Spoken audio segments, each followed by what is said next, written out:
धीरे धीरे क्या होता है कि अगर कार्बोहाइड्रेट की कमी हो, ग्लूकोज लेवल कम हो एनिमल्स में, तो वो हमारे एनिमल्स के ब्रेन को ज़्यादा दिमाग में एनर्जी के लिए ग्लूकोज अमाउंट की जरूरत होती है, वो वहाँ कम हो जाएगा। तो ऐसे केस में क्या होगा, नर्वस फॉर्म होगी।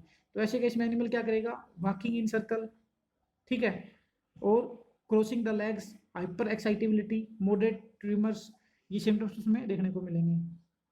लीजन्स क्या है, इसमें कोई स्पेसिफिक लीजन नहीं मिलते, लेकिन fatty change in liver may be seen after postmortem, we can say hepatic necrosis may be seen, maybe enlargement of adrenal gland due to marked fatty acid change। और next हमारी important conditions है, और इसमें जो ketosis है, ketosis के लिए हम क्या कर सकते हैं, कीटोसिस के ट्रीटमेंट के लिए हम क्या करेंगे कि उसमें जो कार्बोहाइड्रेट है उसकी सप्लाई देंगे एनिमल्स को।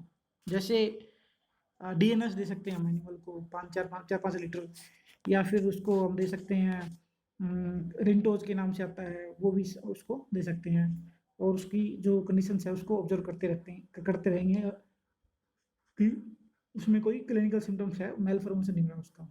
नेक्स्ट इंपॉर्टेंट कंडीशन है हाइपोमैग्नीशियम टिटेनी, इसको लैक्टेशन टिटेनी बोलते हैं, ग्रोस टिटेनी, या फिर इसको हम वीट पॉइजनिंग भी बोलते हैं। It occur in ruminants grazing on लस पार्चर और यंग वीट सूट। जो छोटे पौधे होते हैं वीट, या फिर वीट के सीजन में, उस सीजन में क्या होगा कि अगर छोटे पौधों को हम फीड करेंगे तो उसमें कंपेरेटिवली मिनरल कम होते हैं, ठीक है। And animal in pregnancy at parturition is more susceptible to hypomagnesemia. और क्या होता है कि उन पौधों में क्या है, मैग्नीशियम की कमी होगी, अगर एनिमल उनको खाएगा तो उसमें मैग्नीशियम की कमी हो जाएगी।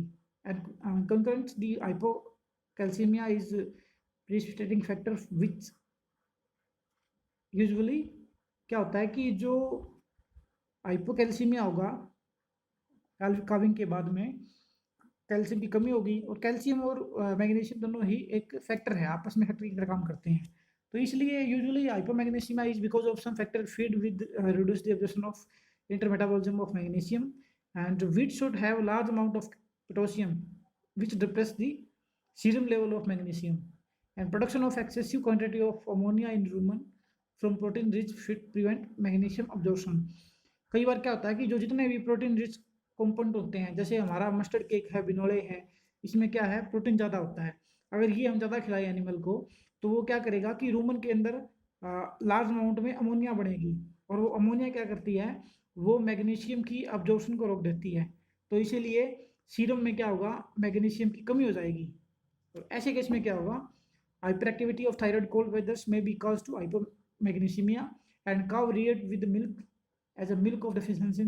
और बेसिकली क्या होता है कि मिल्क के अंदर मैग्नीशियम की कमी होती है, ठीक है। अगर किसी काफ को हम दूध पे रख रहे हैं लगातार, बेसिकली ये देखने को मिलता है काफ के अंदर, उसमें क्या होगा, अगर हम उसको ऊपर दूध के ऊपर रख रहे हैं, तो ऐसे केस में उसमें मैग्नीशियम की कमी हो सकती है।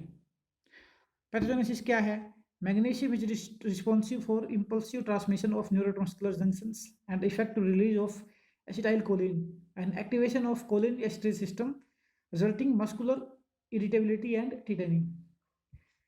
अगर ये क्या होता है कि जो मैग्नीशियम होता है, ये जो न्यूरोमस्कुलर जंक्शन है वहाँ पे इस एसिटाइल कोलिन रिलीज करवाता है, जो कोलिन एस्ट्रेज सिस्टम को एक्टिव करते हैं। अगर ये मैग्नीशियम की डेफिशिएंसी होगी तो ऐसे केस में क्या होगा, इरिटेबिलिटी होगी और टीटनेस के टाइप के लक्षण मिलेंगे, ठीक है। उसके अंदर हम क्या कर सकते हैं, क्लिनिकल सिम्टम्स की बात करें तो उसमें इन इनकोऑर्डिनेशन, मसल स्पाज्म मिलेगा, रिकम्बेंसी मिलेगा। और ऐसे केस में अगर extravasation of blood vessels है, may be seen in subcutaneous tissue.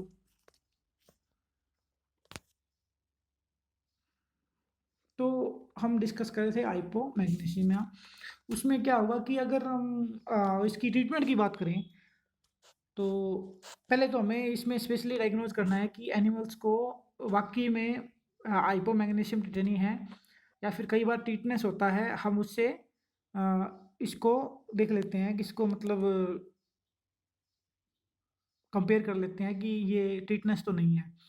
तो हाइपोमैग्नीशियम टीटनेस में भी सेम से सिम्टम्स मिलते हैं, लेकिन बेसिकली ये काफ में मिलेगा। तो ऐसे केस में अगर मैग्नीशियम की कमी है तो उसको आप सब कट मैग्नीशियम सल्फेट आता है, उसका जो सोल्यूशन है वो बना के 2 ग्राम इन 10 ml उसको अच्छी तरह घोल के उसको सब कट दे सकते हैं काफ के अंदर।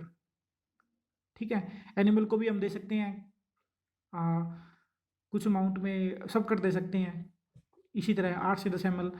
लेकिन अगर हम सिम्टम्स की बात करें तो अगर वो टिटनेस की तरह सिम्टम्स है, टिटनेस की बात करें तो टिटनेस में क्या होता है कि पेनिसिलिन होती है और ड्रग ऑफ चॉइस होती है।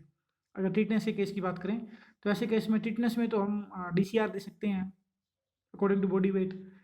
उसके अंदर स्ट्रेप्टोपेनिसिलिन होता है, that is the drug of choice for tetanus. But we have diagnose basically between the hypomagnesemia tetani and tetanus. In case of magnesium tetani, there is incoordination and seen muscle spasm is not severe as in case of tetanus. Recumbency is there, but less chances of recumbency in large animal, we can say. Next, important metabolic disease is azoturia, that is also called Monday morning sickness, and it is also called equine myoglobinuria. ये क्या होता है कि ये horse के अंदर मिलती है देखने को। And the most common cause is sudden exercise and resulting in metabolic exhaustion and predisposing factor are prolonged rest followed by the sudden work.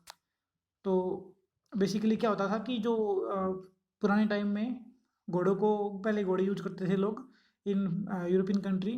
तो वो क्या करते थे कि संडे के दिन उसको ज़्यादा राइडिंग वगैरह करवाते थे घोड़े से, और संडे के दिन फ्री होने के बाद छुट्टी वाले दिन उसको ज़्यादा राइडिंग के लिए घोड़े को यूज़ करते थे, और उसके बाद उसको रेस्ट देते थे खाने के बाद। तो ऐसे केस में अगले दिन क्या है, घोड़े से चला नहीं जाया करता, तो उसको ये बोलते थे कि मंडे के दिन